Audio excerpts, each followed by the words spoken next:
Hello, everyone. Here's another mindset coaching class, and I have with me my client and friend and registered social worker, Amanda Holloway. Hi, Thank you so much. everyone. Yeah, my pleasure. I'm excited. Yeah, this is going to be so awesome. She has experience in so many different fields, and she was in the bodybuilding industry too, so she struggled with a lot of the stuff and still does that I do too, so we relate on a lot of issues. So first question to you, Amanda, is what's kind of the overall scope of your healing journey and where you come from, where versus where you are now? Um, I um, I have lived with mental health all of most of my life, if I'm being completely honest, and never really understood or grasped sort of the impact that my body image and my self confidence and all those things had on my mind, my soul, and how I live my life, right? And so I've struggled most of my life with feeling inadequate, feeling like my body's not good enough, that I'm too fat, that I'm not what I'm supposed to be, and that if I was just thinner, I'd be happy. If I were just weighed a little less, I'd be a better wife, I'd be a better mom, and I've been in that sick cycle for as long as I can remember. But over the last, I guess, year or so, I've been really on this journey of trying to heal myself and to be kinder to myself. And that's when, and a part of that journey, of course, was starting to work with you and to really try to gain a stronger understanding of why I have these ingrained deep thoughts that just continue to put me in this negative cycle over and over of dieting and losing weight and thinking, oh, now I'm going to feel good, but never feeling good, and then binge eating again and gaining the weight back, and just always feeling like the next diet will be the one where I'm going to find happiness, but it actually never ever came. So that's what I've been doing this last while, is trying to move away from all of that and just trying to embrace my life and live it happy and healthy, and to get rid of all that nonsense that has controlled so much of my life and has been a burden most of my life as a young woman. Yeah, absolutely. That's incredible. And then my next question to that would be, what do you find from your journey that your focus has shifted towards? Like before, your focus would be more on your body and your food, but now what do you find you're focusing on more? Is it more life and experiences? Oh, just getting prepared for this call, I was like thinking about, as a young professional, as a mom, as a wife, if I look back, most of these huge, pivotal, amazing experiences in my life, I associated with my weight. And I robbed myself of so much joy and experiences and happiness because I was so fixated on how my body looked. And what I'm really starting to realize is, what the hell? Like, you're 37 years old, you've been given this incredible opportunities and gifts, and I think one thing I thought about was the birth of my son and his christening, and literally being fixated on being, I was too fat, his christening day, something as a Christian and as a mom, the privilege of being able to give birth to a child, which is not a privilege given to everybody. And I was focused on, I didn't want to be in the pictures because I was too fat. And I think, and now what I'm really looking at is, no way, no way. I am worthy of experiencing and feeling happiness and joy. And it doesn't matter the number on a scale. It doesn't matter, how my body looks. That's irrelevant. And so when you talk about sort of what are you focusing on now, it's on the feeling, not on we talk about this a lot in our sessions, but it's not so much here, because this can drive us wild. This does its own things. But now what I do is, when I have those thoughts, I go, why are you saying that to yourself. What's happening? Where did that come from? And trying to move it from here down to here. You know, that, I get to be in pictures with my family and not care how I look because that's irrelevant. My son doesn't care how big I am or how small. My husband certainly doesn't care. My loved ones don't care. So when I have those thoughts, it's like, why? Who am I fixating on in those moments? It's what society has told me. It's what, the negativity has told me. It's what diet culture's told me, not what's most important in here. That's the shift. Yeah, that is such a good point. And like I say, get out of your head and into your heart. It gets you more what you're feeling. And you talk about, you see your worth more now, but it's funny because when before you were focused so much on your weight, and me too, when I was focused more on my weight was higher, but now it would always fight us because we were trying to fight our bodies and our bodies would always fight back. But now that you're in this free space and into your heart more and thinking what's actually going on, like, okay, do I get joy from this or do I not get joy from this? You're actually recognizing that your body is doing what you've always wanted it to do. Totally. I can't tell you the number of trainers I've hired, the number of diets I've bought. I mean, you name the diet, I have done it. And I literally probably then tried to sell it to somebody else because I thought at the end of this, it's going to be that, pot of gold of happiness. But all I was doing was I never knew how to listen to my body. I never, I was always looking for external sources to tell me, one, how I needed to look, but two, how I was going to get there. Right. And so I had no knowledge or understanding of how this vessel operated or worked. I just was like, somebody else is going to fix it for me. And I'd get down to the goal weight or the goal jeans and still empty. Still empty. And then all I had was really crappy eating habits, had no idea how to socialize or function. And then I'd binge. And, I had this relationship where food was bad. Even good food was bad. Fruit was bad, and it's like, what? How did I get here? And even before coming onto this call, it was like I was laughing because I was like, oh, that banana looks good. I'm going to eat that banana. And that may sound so trivial and simple, but I guarantee there's people listening to this now who'll be like, yeah, because banana was a bad food. And it's like, how did I get there? But it was from just a life of trying fad diet after excessive exercise after excessive exercise, and never stopping at any point to say, what is this all about? Why am I chasing this? Why? Because there was no joy in it, not 1 ounce of joy ever. Yeah. And we talk about that now, is recognizing if something in your life brings you joy or doesn't. So talk to us about what you do with that. Yeah, that's probably been the most fun part of this journey for me, is really embracing that. And truly, when I saw other women before embark on this journey of even you, Steph, I'm like, yeah, that's kind of got to be fake though. Like, there's no way people can be genuinely happy with their bodies.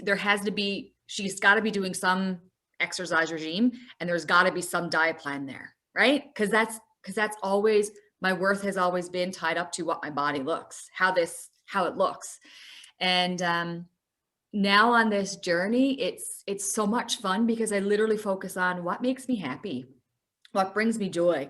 I never cared about, the typical girly things because, getting your nails done or doing your makeup, or because I wasn't worthy of that because my body didn't look right. So, but now it's like, no, that makes me feel good. So I'm going to do that.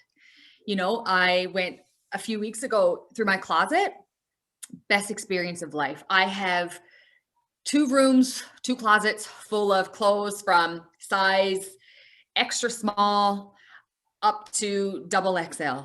And I always, no matter when I move or where we go, I carry this physical and emotional baggage of clothes with me, because it's like, no, I'm going to fit into those again, but I got to keep my fat clothes because I've done this. So I always need to have, and I literally went up into my room one day and I was like, no more, no more. And I didn't even try some clothes on. It was just looking at it.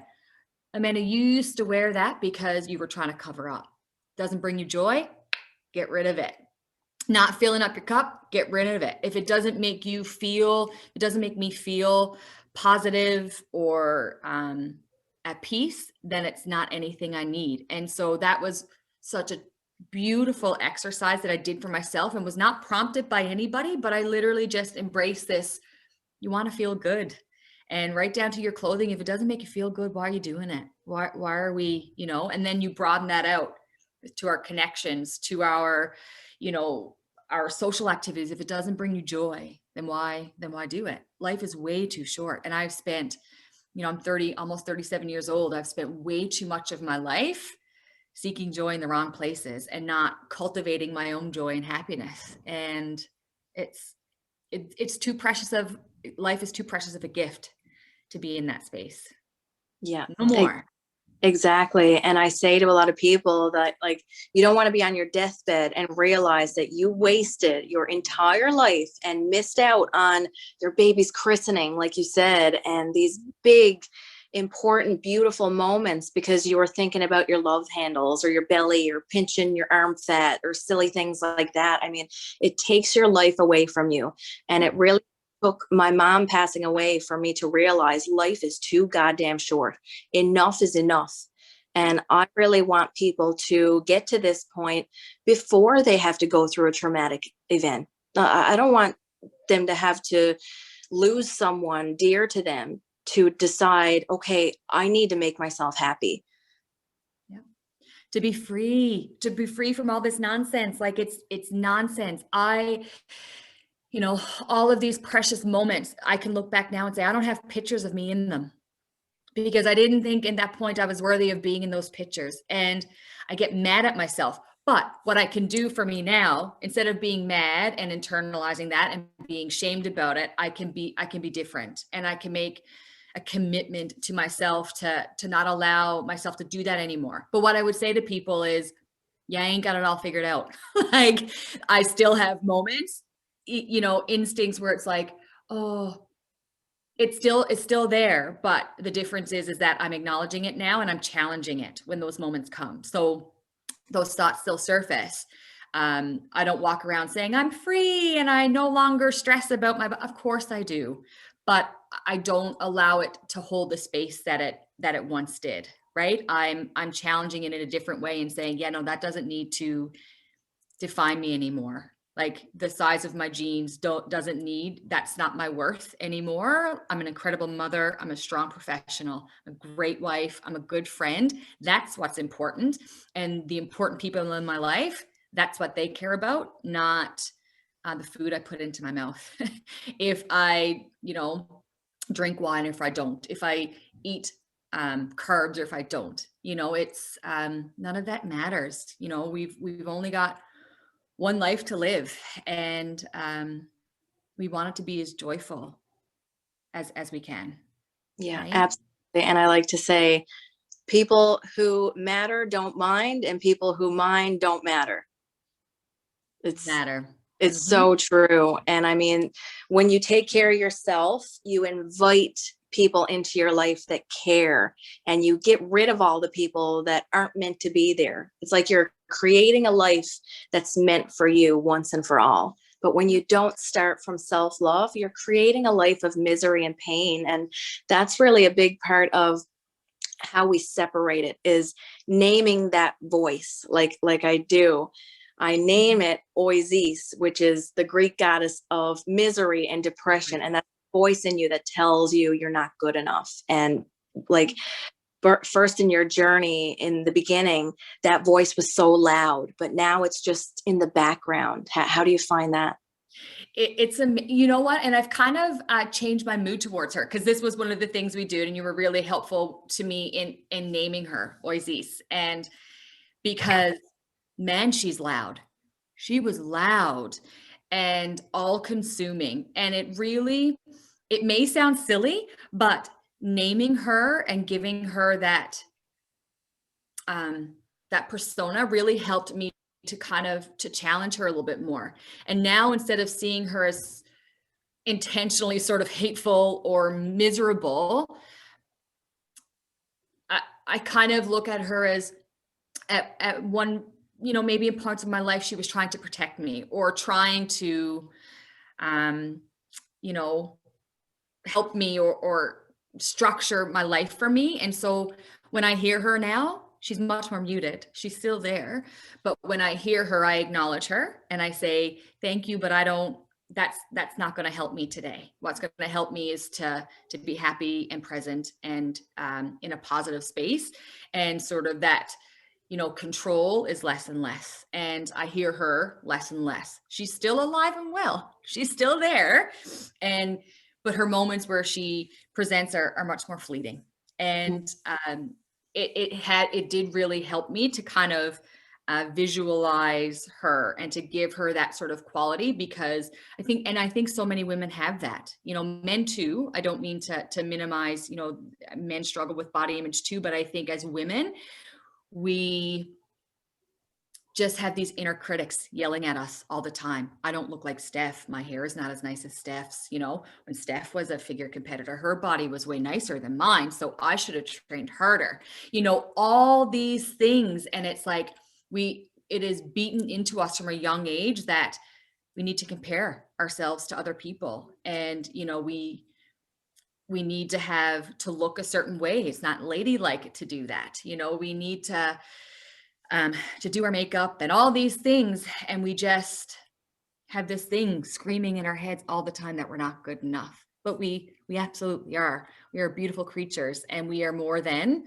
a number on a scale, or, the size of a tag on the back of our jeans. Who cares? Who cares? And so it's been an incredible journey to really embrace that and to really put in work. The mind work is just, and once you focus on this and you do that mind work and you challenge those thoughts and you vocalize them. That's been really a tool helpful for me, and that we've really worked on, is saying it out loud or saying it to my partner. I just had this weird thought. Like, I just had this thought that I shouldn't do X, Y, or Z, or that's and sometimes it just makes it sound so silly, but in my head, it sounded so valid, right? It sounded so accurate that I shouldn't dress this way. But when I say it out loud, it's like, this is silly, right? And it doesn't give it legs once we challenge those thoughts. Yeah, that's so true. And I find that the most that we struggle is when we're in our head and when we don't vocalize. And I made a video the other day and I said, the most miserable I was in my life was when I thought more than I spoke, when I thought more than I laughed, when I thought more than I felt. When I was always in my head, we can create some pretty neurotic thinking patterns, like we talk about, like the fact that bananas are bad. You can't cook your food in olive oil. You can't cook your food in any kind of oil. It's a waste of calories. Why would you drink cranberry juice? It's this many calories. And we forget about the benefits.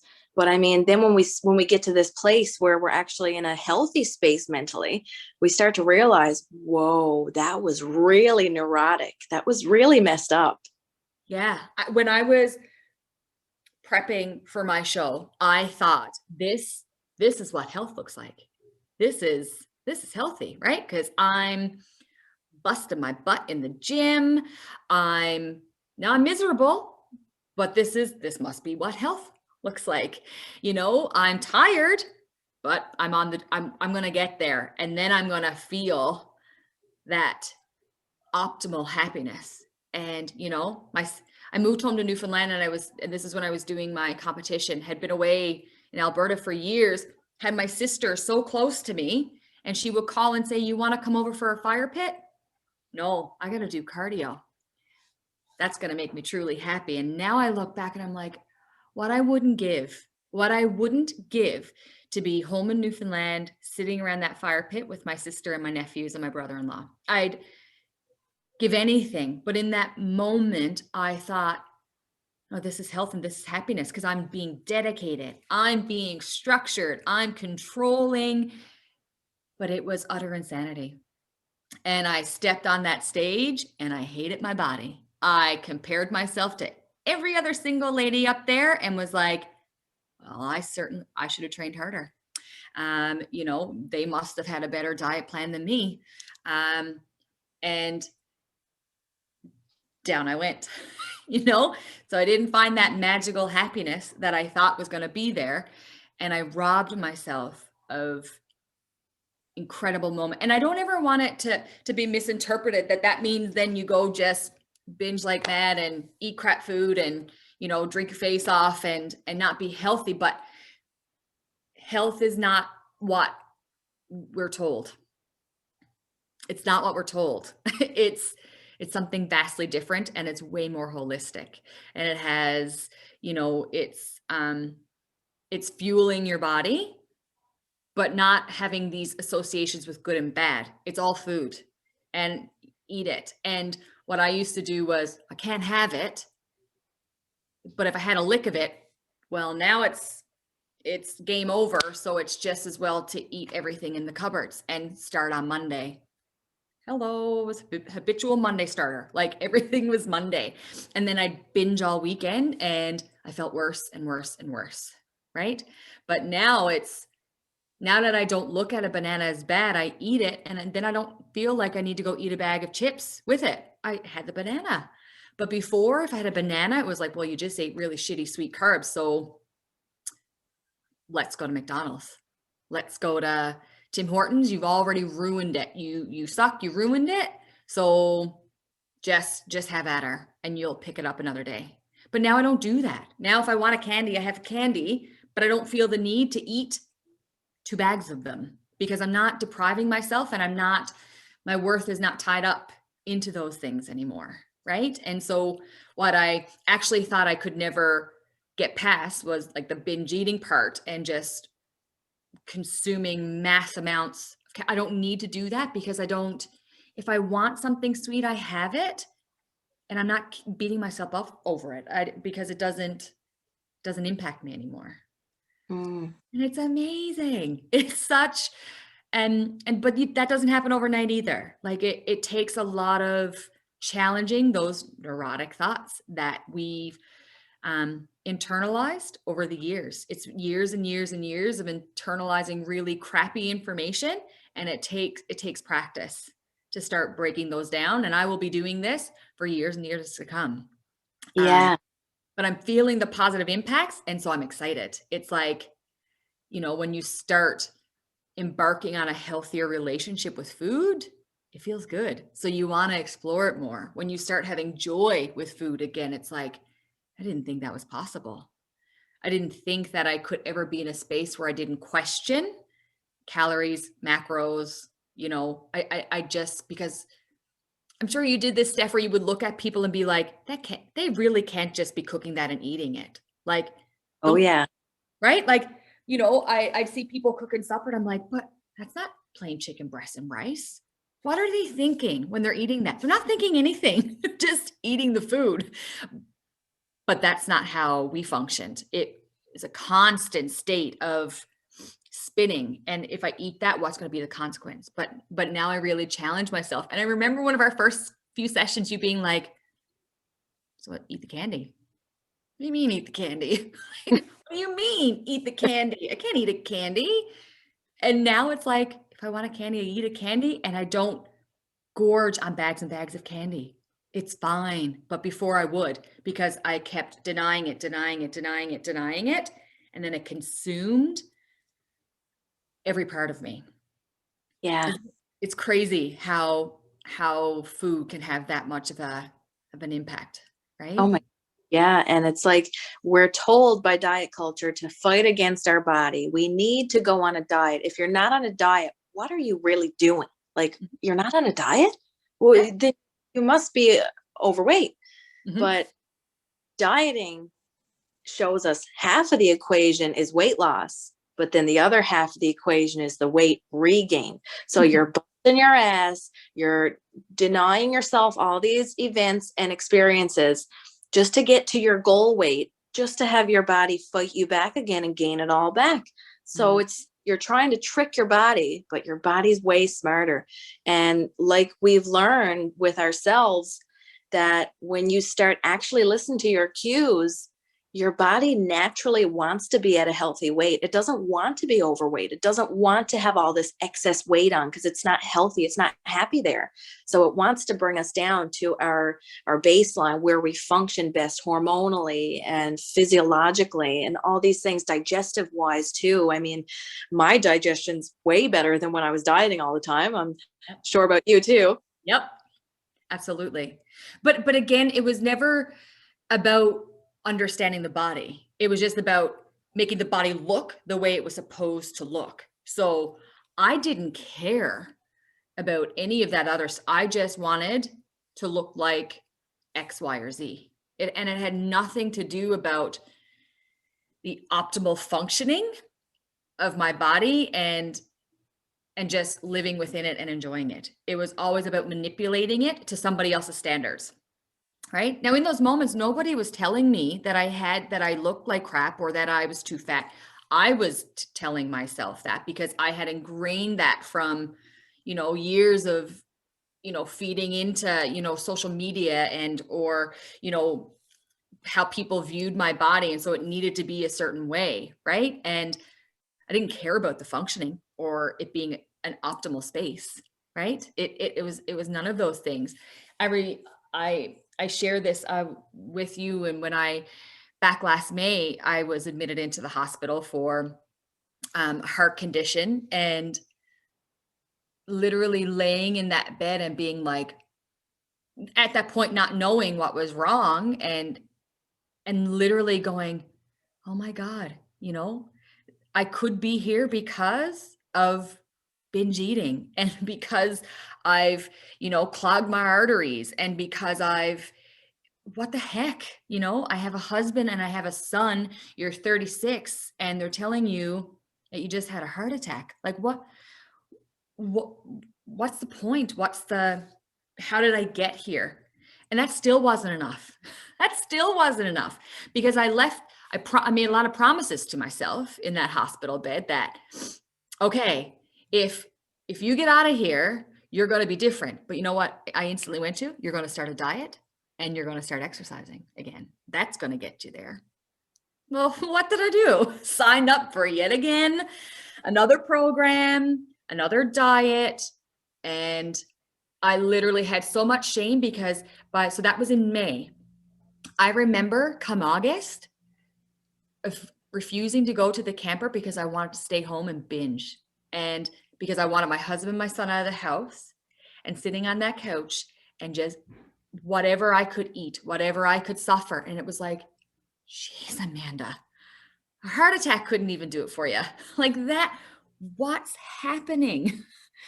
And it's because you would think such an impactful experience but it was nowhere near as powerful as that diet culture I had embraced all my life. It still was there. And I thought, okay, you got to do some work. And that's what I've been doing.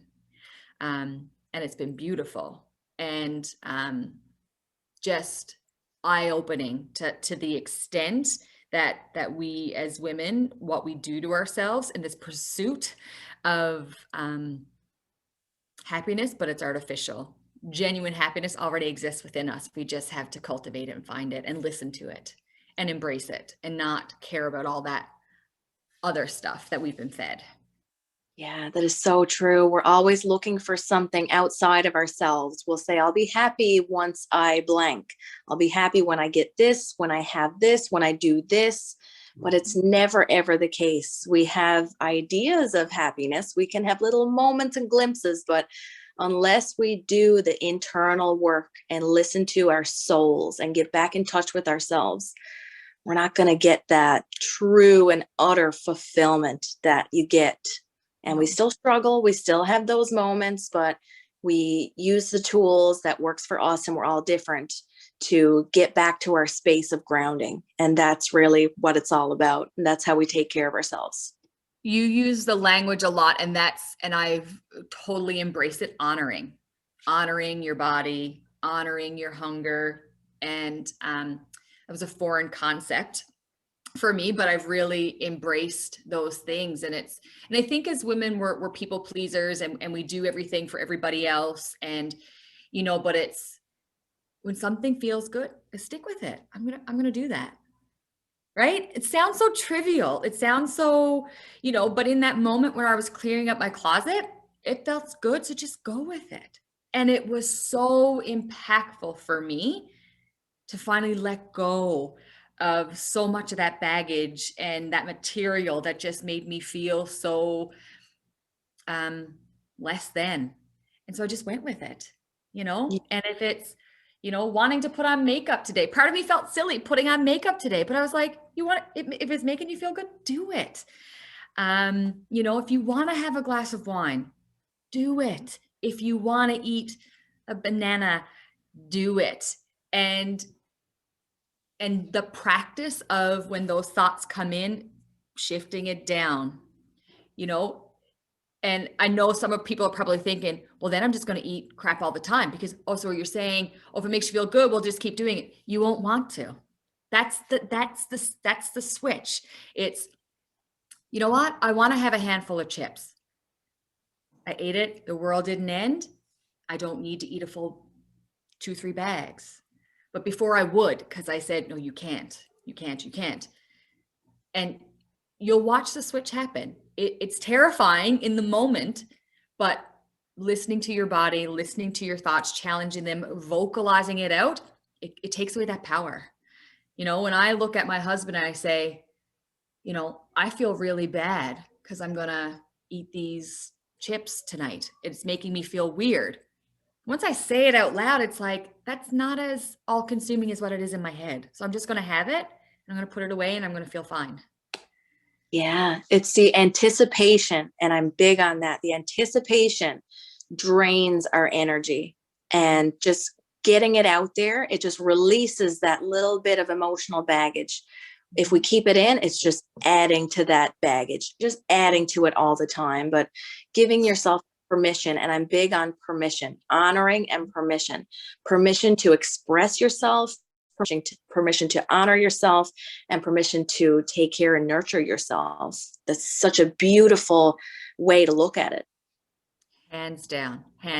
And it's continual, just little practice, bit by bit. As a social worker, in my life, and most of my work is with individuals with mental health and addictions, and people have all these complex problems, and we just solution focus one step at a time, just the little bits, and empowering people to be able to take those steps and to challenge, all those things. But you're not going to tackle it all at once. It's step by step. And I know all these skills. I live, breathe, eat, sleep, do it all my life, but I never had it for myself, right? I never gave that gift of empowerment to myself. And, it's just one foot in front of the other.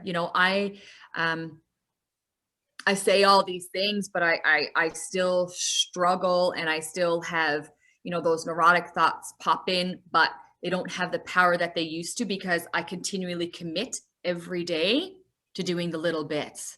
I'm not going to overcome 30 years of messed up thoughts about my body in 5 sessions, or in, 2 months of work. This is a continual journey, but with every little piece that I do and every little time that I give myself permission, or I honor myself, or I'm kind to myself, that grows and grows and grows, and it blossoms. And sometimes it might feel like the flower is kind of closing in a little bit, but I have the tools, and I continue to do it, and it blossoms again, right? And so once you start feeling something different, once you start feeling that positivity, or that embracing your body in a different way, or honoring it in a different way, it's something that you'll want to keep finding and to keep cultivating and growing. Yeah. And it's almost like sometimes you'll feel like, okay, I'm good. I got it. I don't need to keep doing this. So Mhm. this, these habits go, I can just stop. And Yep. then you're like, oh, okay, shit. Okay. I need those again. So we Yep. need to get those practices in place. Like if I slack off on my self-care, I'll find myself slipping back again. So I need to, and we all need to, and I'll always go to my therapist, even if I'm having a good week, a good month, a good year. I want to let that go. And you said, say that too, like you want to Yep. keep that in there. Absolutely. I have found my tools that have been really helpful for me, you being one of them, therapy being one of them, and um, I even had this moment, I did some sessions with you and I'm like, okay, I'm good. And within a few weeks after, I'm like, it's all back. It's all back. And it's not, this is meant with no disrespect. It's not necessarily you, Steph. It's the conversation, the dialogue. So it wasn't about, I need Steph to tell me what to do. So I got to go back to Steph. It wasn't that. It's when I make a priority to have these conversations with you, I'm I'm vocalizing things and I'm challenging thoughts and so that's the work. It's not the person or the tool itself, but it's the practice of that, right? And so, I'm the same thing. I've been seeing my therapist now for going on 2 years, and I say to her, I will pay you till the day I die.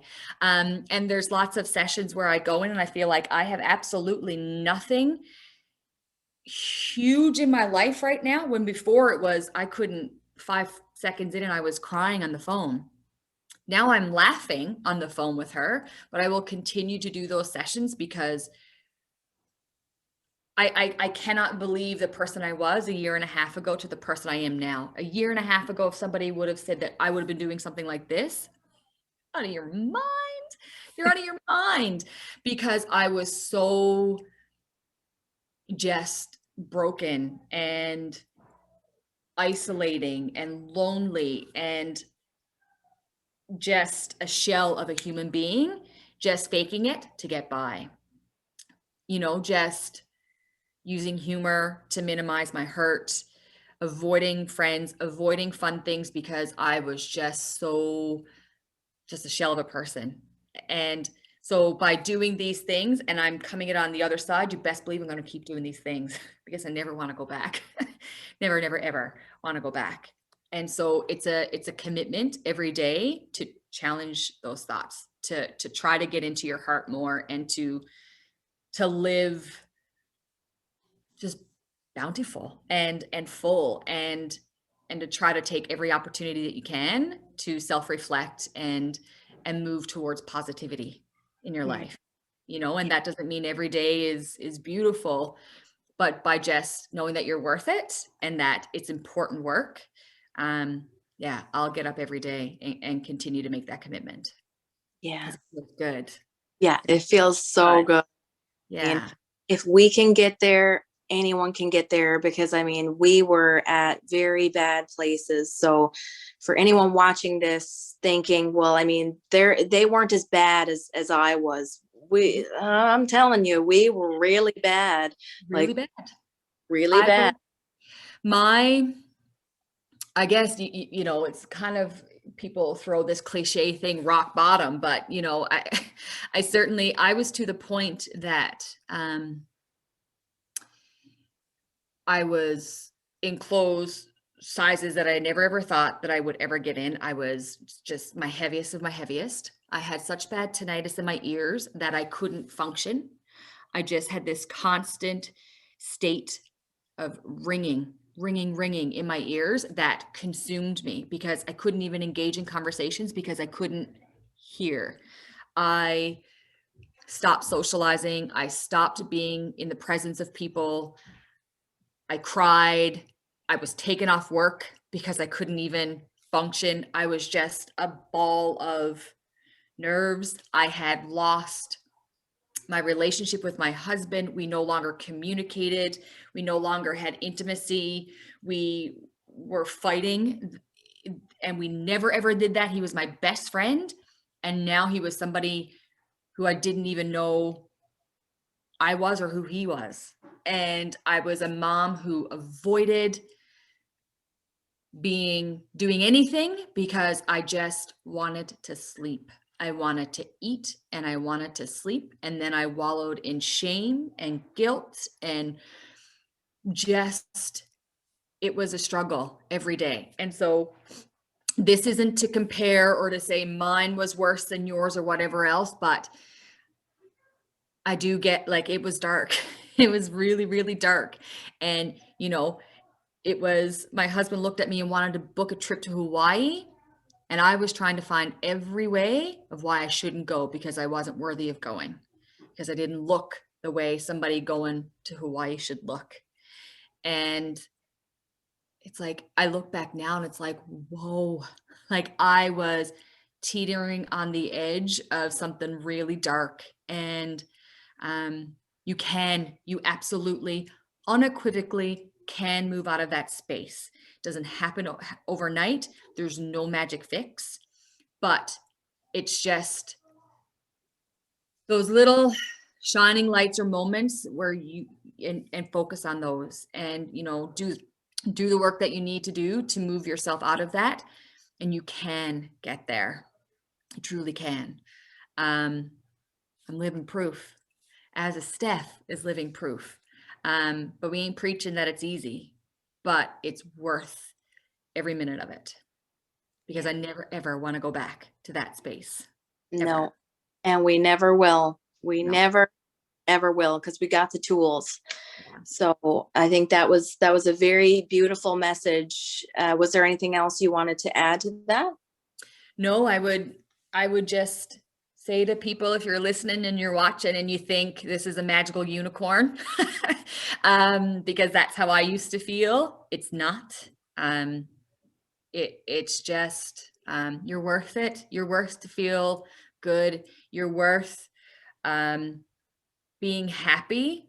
And if you think you're going to find that on a digital scale, you're not.